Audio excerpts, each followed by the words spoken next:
کی ہے، اس آیت کے تحت چند باتیں عرض کرنی ہیں۔ اللہ جل شانہ نے ارشاد فرمایا، یا ایھا النبی، اے نبی صلی اللہ علیہ وسلم، انا ارسلناک، بے شک ہم نے آپ کو بھیجا، شاہدہ، گواہ بنا کر، ومبشرا، بشارتیں سنانے والا بنا کر، ونذیرا، اور ڈرانے والا بنا کر، وداعیا الی اللہ باذنہ، اور اللہ کی طرف اس کے اذن سے اور اس کے حکم سے اللہ کی طرف بلانے والا اور دعوت دینے والا بنا کر بھیجا، وسراجا منیرا، اور روشنی دینے والا اور روشنی بانٹنے والا، چراغ بنا کر بھیجا۔ نبی کریم صلی اللہ علیہ وسلم کی اس آیت مبارکہ میں اللہ جل شانہ نے جن عالی صفتوں کا، عظیم شانوں کا ذکر فرمایا ہے، پہلے نمبر پر تو اللہ رب العزت نے شان نبوت کو گفتگو کی ابتدا بنایا ہے، ندا فرما کر اس میں آپ کی شان نبوت کا ذکر فرما دیا۔ اے صاحب نبوت، یا ایھا النبی، اے صاحب نبوت، ہم نے آپ کو گواہ بنا کر بھیجا ہے۔ یہ نبوت کے بعد اس آیت مبارکہ میں نبی علیہ السلام کی شان نبوت کے بعد جو صفات اور آپ کی شانوں کا ذکر ہے، پہلی ہے کہ ہم نے آپ کو گواہ بنا کر بھیجا ہے۔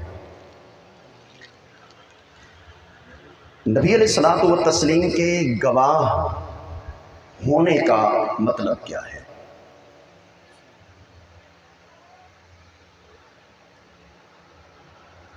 اس کی وضاحت عرض کرنے سے پہلے قرآن مجید فرقان حمید کے کچھ اور مقام ہیں، وہ اس سے اگر جوڑ دیے جائیں تو آپ کے گواہ ہونے میں جو آپ کی عظمت اور شان ہے وہ مزید واضح ہو جاتی ہے۔ آپ کیا ہیں؟ شاہد۔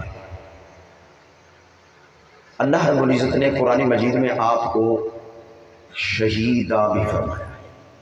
آپ شاہد بھی ہیں اور شہید بھی ہیں، مطلب دونوں کا ایک ہی ہے، لفظ دو ہیں، مطلب شہید کا معنی بھی گواہی دینے والے، شاہد کا معنی بھی گواہی دینے والے۔ اللہ رب العزت نے پارہ نمبر 5 میں ارشاد فرمایا، فَكَيْفَ إِذَا جِئْنَا مِنْ كُلِّ أُمَّةٍ بِشَهِيدٍ وَجِئْنَا بِكَ عَلَى هَؤُلَاءِ شَهِيدًا۔ ترجمہ عرض کرنے سے پہلے مسلم شریف کی ایک حدیث جو اسی آیت مبارکہ کے متعلق ہے وہ آپ سماعت فرمائیں۔ حضرت سیدنا عبداللہ بن مسعود رضی اللہ تعالی عنہ آپ فرماتے ہیں، مجھے ایک مرتبہ نبی کریم صلی اللہ علیہ وسلم نے فرمایا ہے، عبداللہ بن مسعود مجھے قرآن سناؤ۔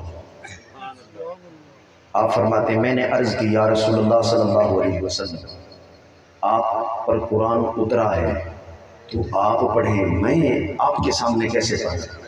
فرمایا نہیں، تم پڑھو، مجھے یہ پسند ہے کہ میں کسی اور کی زبان سے اپنے قلب پر اترنے والی کتاب سنوں۔ تو حضرت عبداللہ بن مسعود رضی اللہ تعالی عنہ نبی علیہ السلام کے تیار کردہ قاریوں میں سے ایک قاری ہے۔ آپ نے سورۃ النساء شروع کر دی، یا ایھا الناس اتقوا ربکم الذی خلقکم من نفس واحدہ، پڑھتے گئے، ایک پاؤ پڑھ لیا، پھر دوسرا پاؤ پڑھا، پڑھتے گئے، جب دوسرے پاؤ کے اینڈ پر پہنچے نا، وہ پارہ نمبر 5 شروع ہو جاتا ہے اور اس کا پہلے پاؤ اینڈ پہ چلا جاتا ہے۔ تو یہ آیت مبارکہ پر جب عبداللہ بن مسعود پہنچے، فَكَيْفَ إِذَا جِئْنَا مِنْ كُلِّ أُمَّةٍ بِشَهِيدٍ، کہ یہ آیت جب پڑھی نا تو حضرت عبداللہ بن مسعود فرماتے ہیں، میں پہلے تو سر جھکا کے پڑھ رہا تھا، جب یہ آیت میں نے پڑھی نا تو میں نے سر اٹھایا کہ حضور کو دیکھو تو صحیح، آپ کی سننے کی کیفیت کیا ہے؟ تو آپ فرماتے میں نے جب حضور کے چہرے انور کو دیکھا تو آپ کی آنکھوں مبارک سے آنسو جاری، قرآن سن رہے تھے کہ حضور کو دیکھو تو صحیح آپ کی سننے کی کیفیت کیا ہے. تو آپ فرماتے میں نے جب حضور کے چہرے انور کو دیکھا تو آپ کی آنکھوں مبارک سے آنسو جاری. قرآن سن رہے تھے اور آنسو مبارک جاری تھے. اور ایک مسلم کی روایت میں یوں ہے کہ میں تو پڑھ رہا تھا بڑی توجہ کے ساتھ اور سر جھکائے ہوئے تھا. ساتھ بیٹھے ہوئے جو ساتھی تھے نا انہوں نے مجھے کوکھ کے اندر ایسے کیا تو میں نے سر اٹھایا, میں نے حضور کے چہرے کو دیکھا تو حضور علیہ الصلوۃ والتسلیم کے مبارک آنکھوں سے آنسو جاری. اب یہ آیت کو اب اس کا ترجمہ سنیں. فکیف تو کیا صورتحال ہوگی, اذا جئنا اس وقت جب ہم لائیں گے, یہ قیامت کے دن کی بات ہو رہی ہے, من کل امت ہر امت سے, بشہیدن ایک گواہ, وجئنا بک اور اے حبیب آپ کو ہم لائیں گے, علی ہؤلاء ان تمام گواہوں پر, شہیدہ گواہ بنا کر. ہر امت سے ایک گواہ. تو وہ تو ادھر کے گواہ ہو گئے نا, کوئی ادھر کی گواہی بھی ہوگی, ادھر سے مراد اس امت کی. اس سلسلے میں اللہ رب العزت نے پارہ نمبر 2 میں ارشاد فرمایا, وَكَذَلِكَ جَعَلْنَا اسی طرح ہم نے بنایا اے رسول کی امت تمہیں, امت واسطہ درمیانی امت, عظمت والی امت. اس کا ایک معنی آخری امت بھی کیا گیا ہے, آخری امت ہم نے تمہیں بنایا اور بہترین امت بنایا. لِتَكُونُوا شُهَدَاءَ عَلَى النَّاسِ ہم نے تمہیں بہترین اس لیے بنایا کہ تم لوگوں پر گواہ بنو. تو رسول کریم صلی اللہ علیہ وسلم کی امت بھی گواہ ہے. سابقہ امتوں میں سے ایک ایک گواہ لیا جائے گا, تو ایک گواہی اس امت کی ہے, ایک گواہی ہے ان امتوں میں سے, ہر امت میں سے ایک ایک گواہ. پھر ادھر نبی کریم صلی اللہ علیہ وسلم کی گواہی ہے. تو یہ ترتیب کیا ہے, اس میں مسئلہ کون سا حل کیا جا رہا ہے, اللہ کی بارگاہ میں کون سا دعویٰ دائر کر دیا گیا ہے, وہاں پر دعویٰ کرنے والوں کا دعویٰ بھی سنا جا رہا ہے اور گواہوں کی گواہی بھی سنی جا رہی ہے. پھر گواہوں پہ گواہ پیش ہو رہے ہیں, پھر ان تمام پر جو فیصلہ دیا جا رہا ہے وہ ایک ذات کی گواہی پہ دیا جا رہا ہے. تو اس کی اصل صورتحال یہ ہے کہ قیامت کے دن اللہ رب العزت کافرین, مشرکین اور منکرین اور مکذبین, تکذیب کرنے والے, جھٹلانے والے دین کو, انبیاء کو, رسولوں کو, ان سے پوچھے گا تمہارے پاس میں نے نبی بھیجے تھے, رسول بھیجے تھے, کیا انہوں نے تم تک دعوت دین, دعوت توحید, دعوت حق پہنچائی تھی؟ مشرکین, کافرین, مکذبین کہیں گے کوئی نبی رسول ہمارے پاس دعوت لے کر نہیں آیا, پکے منکر ہو جائیں, جھوٹ بولتے ہیں. اللہ فرمائے گا اے نبیوں تم بتاؤ, تم نے اپنی اپنی امت کو, یہ تمہاری امتیں کھڑی ہیں, ان امتوں, ہر نبی نے اپنی امت کو دعوت حق, دعوت توحید, دعوت دین دی تھی, پہنچائی تھی. ہر نبی کہے گا کہ ہم نے پہنچائی تھی. اب نبی دعویٰ کریں گے اللہ کی بارگاہ میں ہم نے دعوت پہنچا دی تھی اور دعوت کا حق ادا کر دیا تھا. آگے امتیں کہیں گی نہیں جی انہوں نے دعوت پہنچائی نہیں ہے. اللہ فرمائے گا نبیوں گواہ پیش کرو, کیونکہ جو دعویٰ کرتا ہے اس کے ذمہ گواہ ہوتے ہیں, اور جو آگے انکار کرتا ہے اس پہ قسم آتی ہے. تو پہلے گواہوں کی ضرورت ہے, اگر مدعی گواہ پیش کر دے تو آگے قسم کی ضرورت ہی نہیں ہوتی. تو اے نبیو تم گواہ پیش کرو, تمہارے پاس کون سے گواہ ہیں جو گواہی دیں کہ واقعی تم نے اپنی امت کو دعوت دین دی تھی, دعوت توحید دی تھی اور حق کی دعوت پہنچائی تھی. انبیاء کرام علیہ السلام اللہ کی بارگاہ میں اس امت کے اولیاء کو, اس امت کے علماء کو, اس امت کے محدثین کو, اس امت کے جو دین علوم دینیہ کے ماہرین ہیں، قرآن کے ماہرین ہیں اور احادیث رسول کے ماہرین ہیں، جو حضور دین کا علم دے کر عطا فرما کے گئے تھے، اس سے جو ورثاء ہیں وہ اللہ کی بارگاہ میں پیش کیے جائیں گے اور وہ انبیاء کہیں گے ہمارے گواہ اس آخری امت کے یہ العلماء ورثۃ الانبیاء، جو انبیاء کی وراثت کے مالک تھے، یہ ورثاء تھے، ہمارے یہ گواہ ہیں، یہ آج گواہی دیں گے کہ ہم نے اپنی اپنی امت تک تیرا پیغام اور تیری دعوت کو پہنچایا ہے۔ امت کے علماء تم نبیوں کی وراثت کے مالک تھے، اب گواہی نبیوں نے تمہیں گواہ چنا ہے، اب تمہاری گواہی کے درست ہونے پر کیا دلیل ہے؟ اب علماء کہیں گے ہمارے رسول تشریف فرما ہے، جن کے ہم وارث ہیں وہ یہ ذات رسول ہیں صلی اللہ علیہ وسلم، ہمارے گواہ یہ ہیں، یہ فرمائیں گے کہ جو ہم گواہی دے رہے ہیں یہ بالکل درست ہے۔ اب اللہ فرمائے گا میرے حبیب اب آپ کی باری ہے، آپ گواہی دیں۔ جب آپ صلی اللہ علیہ وسلم گواہی دیں گے، آپ یہ گواہی دیں گے کہ میرے رب تیرے رسولوں نے اپنی اپنی امت تک دعوت توحید اور دعوت حق کو پہنچایا تھا، اور میری امت کے شہداء اور گواہی دینے والے بھی گواہی درست دے رہے ہیں۔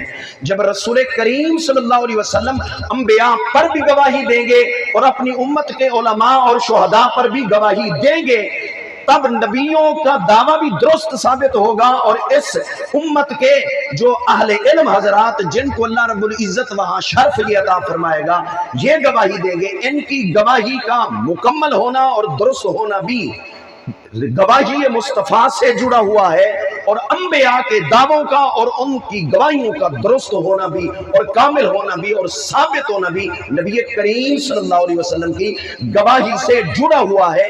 اللہ رب العزت نے نبی کریم صلی اللہ علیہ وسلم کو ایسا گواہ بنا کر بھیجا ہے۔ تو سارے نبیوں کی دعوے حضور کی گواہی سے، ان کی دعووں کی صداقتیں نبی علیہ السلام کی گواہی سے جڑی ہوئی ہیں۔ اس امت کے جمیع گواہی دینے والے جو نبیوں کے متعلق گواہی دے رہے ہوں گے، ان کی گواہی کا درست ہونا بھی اور سچا ہونا بھی اور قابل اعتبار و اعتماد ہونا بھی نبی کریم صلی اللہ علیہ وسلم کی مقدس و مطہر گواہی سے جڑا ہوا ہے۔ یہ ہے آپ کی شان گواہی اور شان شاہدیت اور شان شہیدیت۔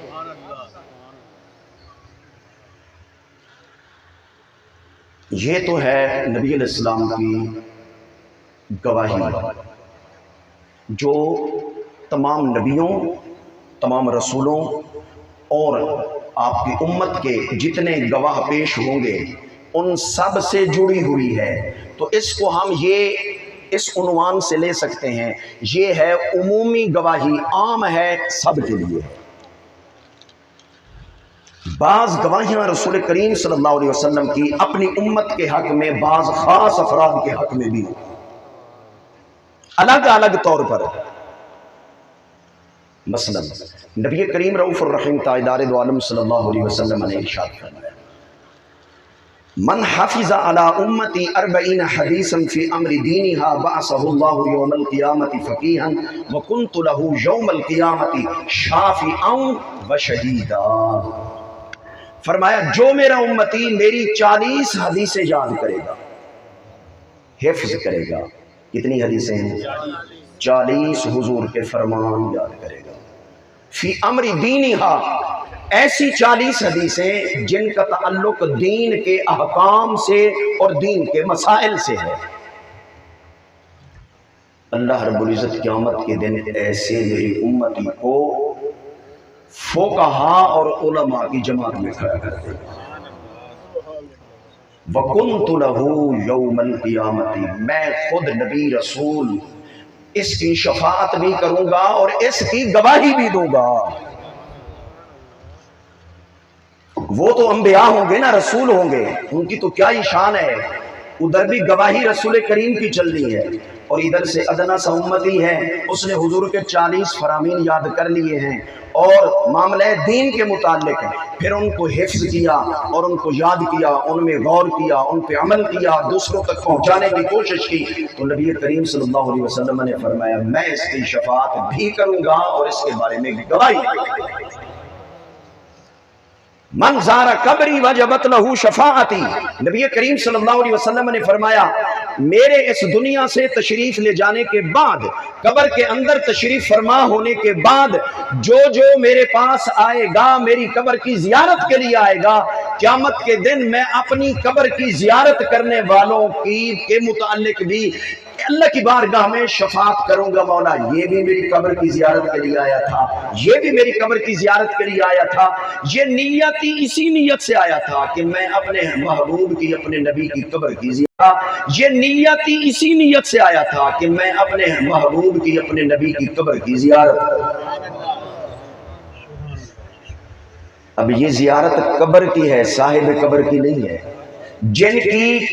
جن کے وجود مبارک پر جو مبارک مٹی ہے، مٹی کو دیکھ لے تو اس کو شرف عطا ہوتا ہے، تو جو خود ذات رسول کو دیکھنے والے ہوں گے ان کے کیا مقام ہے۔ اب پھر یہ بھی تو ضروری ہے نا کہ جن لاکھوں کروڑوں نے زیارت کی ہے حضور ان کو جانتے بھی ہوں، یہ بھی ضروری ہے۔ اگر پتہ ہی نہیں ہے بھی کون آیا ہے کون نہیں آیا تو پھر معاملہ کیسے ہوگا؟ تو حضور کا یہ فرمانا کہ جو جو آئے گا میں اس کی شفاعت کروں گا، تو حضور کو اس کا علم بھی ہوتا ہے۔ کہاں سے ہوتا ہے؟ اللہ نے دیا ہوا ہے۔ کیا حضور اس طرح دیکھ لیتے ہیں، سن لیتے ہیں؟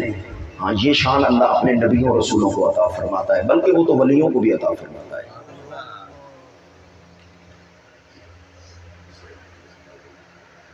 حضرت سیدنا علی شیر خدا رضی اللہ عنہ سے روایت ہے، آپ فرماتے ہیں نبی کریم صلی اللہ علیہ وسلم کو 3 دن ہو گئے آپ کے وصال کو۔ کتنے دن؟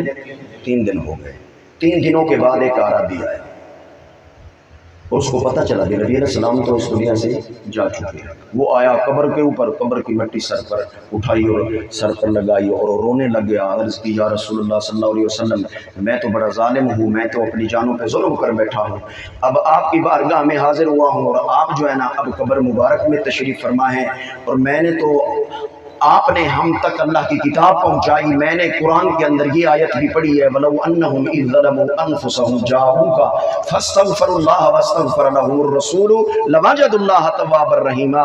جو اپنی جانوں پہ ظلم کر بیٹھے وہ گھر نہ بیٹھے رہیں، یہ جملہ میری طرف سے ہے، وہ گھر نہ بیٹھے رہیں، اگر اپنے ظلم اور اپنے گناہوں کی صفائی کروانا چاہتے ہیں، اللہ فرما رہا ہے وہ تیری بارگاہ میں آئے، وہ تیری بارگاہ میں آئیں، پھر یہاں آئیں، یہاں بھی گڑ گڑائیں، یہاں بھی استغفار کریں، یہاں بھی توبہ کریں، اور پھر میرے محبوب آپ بھی اپنی زبان مبارک سے ان کے بارے میں میرے سے دعا کریں، اور جب آپ ان کے لیے بخشش مانگیں گے تو آپ کے مانگنے پر میں ان کی بخشش کروں گا۔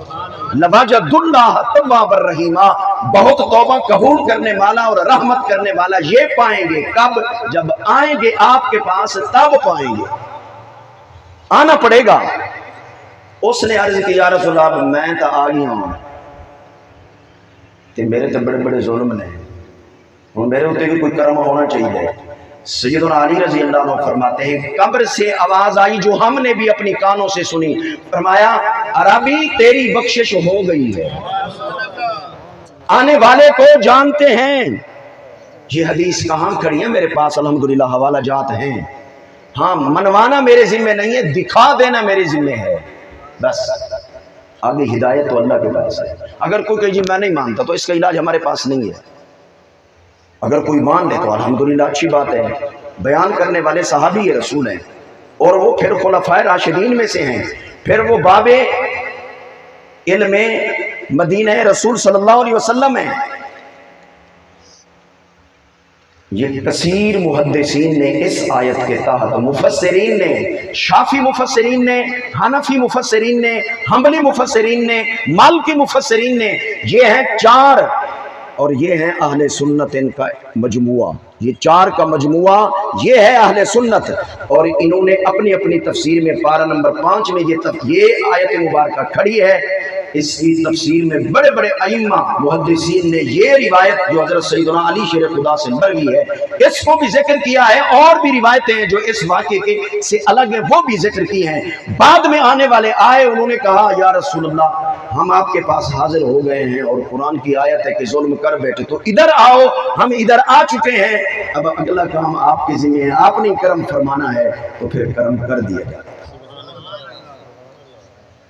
اور وہ اس بات کے بھی پابند نہیں ہے کہ ہر ایک کو فرمایا جی جا تیری بخشش ہو گئی، مقصد ہے بخشش کروانا، حاضری لگوانا، وہاں جو ہے نا ہماری کوشش ہونی چاہیے، اگلے معاملات آقا کے ذمہ ہیں۔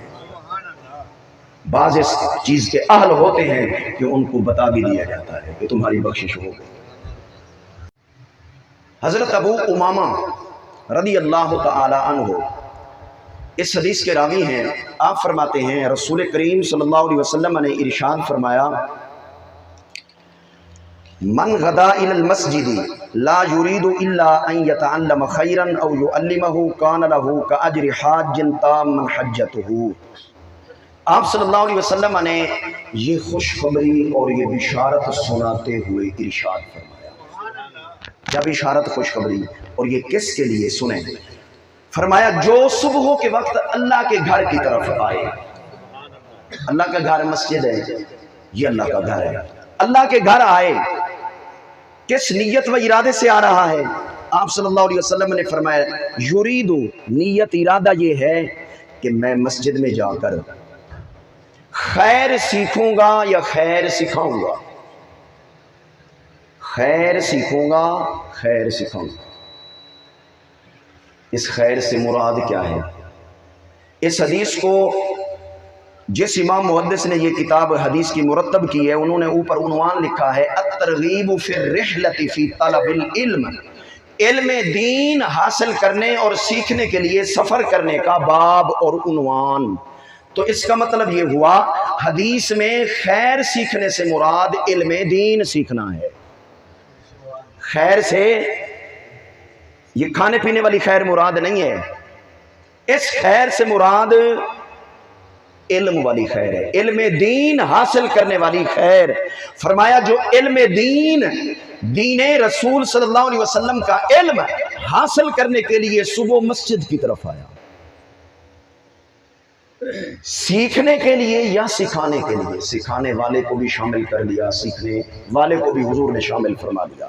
فرمایا اس نیت سے آنے والا آ رہا ہے، فرمایا سکھانے والے اور سیکھنے والے دونوں کے لیے یہ خوشخبری ہے کہ مکمل مقبول نفلی حج کا ثواب اللہ رب العزت اس سکھانے والے کو بھی عطا فرمائے گا، سیکھنے والے کو بھی عطا فرمائے گا۔ حدیث مکمل ہو گئی، حضور کی بشارت ایک مکمل ہو گئی حدیث کی صورت میں، لیکن یہاں پر کچھ گزارشات ہیں، حالات حاضرہ کو مد نظر، اور وہ بھی اپنے، اور ناراض بھی نہیں ہونا، اگر ہو بھی جائیں گے تو مسئلہ نہیں ہوگا، کوئی ایسی بات نہیں ہے کہ آپ کے ناراض ہونے سے جو ہے نا میری پکڑ ہوگی، اس معاملے میں الحمدللہ مجھے اطمینان ہے کہ پکڑ نہیں ہوگی۔ اگر مسجد کا امام ہم نے ایسا رکھا ہے جو نہ تو درس قرآن دے سکتا ہے نہ درس حدیث دے سکتا ہے، وہ علوم دینیہ سے ہے ہی جاہل، فقط بس قرآن حفظ کیا ہوا ہے یا کچھ صورتیں حفظ کی ہوئی ہیں، اور ہماری بہت بڑی جامع مسجد ہے، مسجد بھی جامع جس میں جمعہ ہوتا ہو، جامع مسجد ہے، تو صبح ہو درس قرآن یا درس حدیث کیسے؟ بھئی یہ ڈھلا ڈھالا امام کیوں رکھا ہے؟ یہ تنخواہ تھوڑی ہے گزارا ہو جا بیٹھی، اصل رولا یہ ہے جھوٹی اچھی ہونی چاہیے، امام سادہ ہونا چاہیے، لباس اچھا ہونا چاہیے، گاڑی اچھی ہونی چاہیے، مکان اچھا ہونا چاہیے، تجارت بھی ایسی ہونی چاہیے جس میں روزانہ ہزاروں بچنے چاہیے۔ ہر معاملے میں ہم اوپر لیول کی سوچ رکھتے ہیں، لیکن جب دین کا معاملہ آتا ہے تو بھئی گزارے لائق امام ہونا چاہیے 10-12 ہزار دا تنخواہ ہونی چاہیے 10-12 ہزار دا تو پھر ایویں ہی ملنے تو 10-1200 دے اندر 10-12 ہزار میں اچھا سوٹ بھی شاید آپ کو شادی کے موقع پہ نہ ملے. حاجی صاحب ہے ایسے یا نہیں؟ دولہے صاحب کا اور دلہن صاحبہ کا اگر سوٹ لیا جائے تو میرے خیال میں 12 ہزار میں اچھا سوٹ نہیں ملے گا. 50 ہزار اور اوپر کی سوچیں. یہاں پر ہماری یہ سوچ ہے یار دین کے معاملے میں اتنی گھٹیا سوچ, میں اس کو گھٹیا سوچ کہوں گا. اگر ادھر یہ سوچ ہے تو پھر تمہاری سوچ کھانے کے بارے میں, پینے کے بارے میں, پہننے کے بارے میں, داڑھی رکھنے کے بارے میں, اپنی رہائش کے بارے میں بھی اسی طرح ہونا چاہیے. اور جیسے دین سیکھنا ہے, دین تو وہ تب سکھائے گا جب اس میں اہلیت ہو, جب اس نے پڑھا ہوا ہو. اور ہمیں ایسا چاہیے نہیں, کیوں اس کی تنخواہ ہوگی 30,000 کم از کم, ایسا نہیں چاہیے ہمیں. ہم نے نمازیں پڑھوانی ہے, ہم نے کون سا قرآن و سنت کا درس دلوانا ہے. گھٹیا ہے تو پھر ٹھیک ہے, پھر مسجد میں ہزاروں مرتبہ آتے چلے جائیں. حج کا ثواب یہاں نہیں ملے گا. حج کا ثواب تو تب ملے گا جب صبح ہو, قرآن کا درس بھی ہو رہا ہو یا حدیث کا درس بھی, بخاری کبھی کھلی ہوئی ہو, کبھی مسلم کھلی ہوئی ہو, کبھی جامع ترمذی کھلی ہوئی ہو, کہیں مسند احمد کھلی ہوئی ہو, کبھی جو ہے امام قرطبی کی الاحکام لجامع القرآن یہ تفسیر کھلی ہوئی ہو.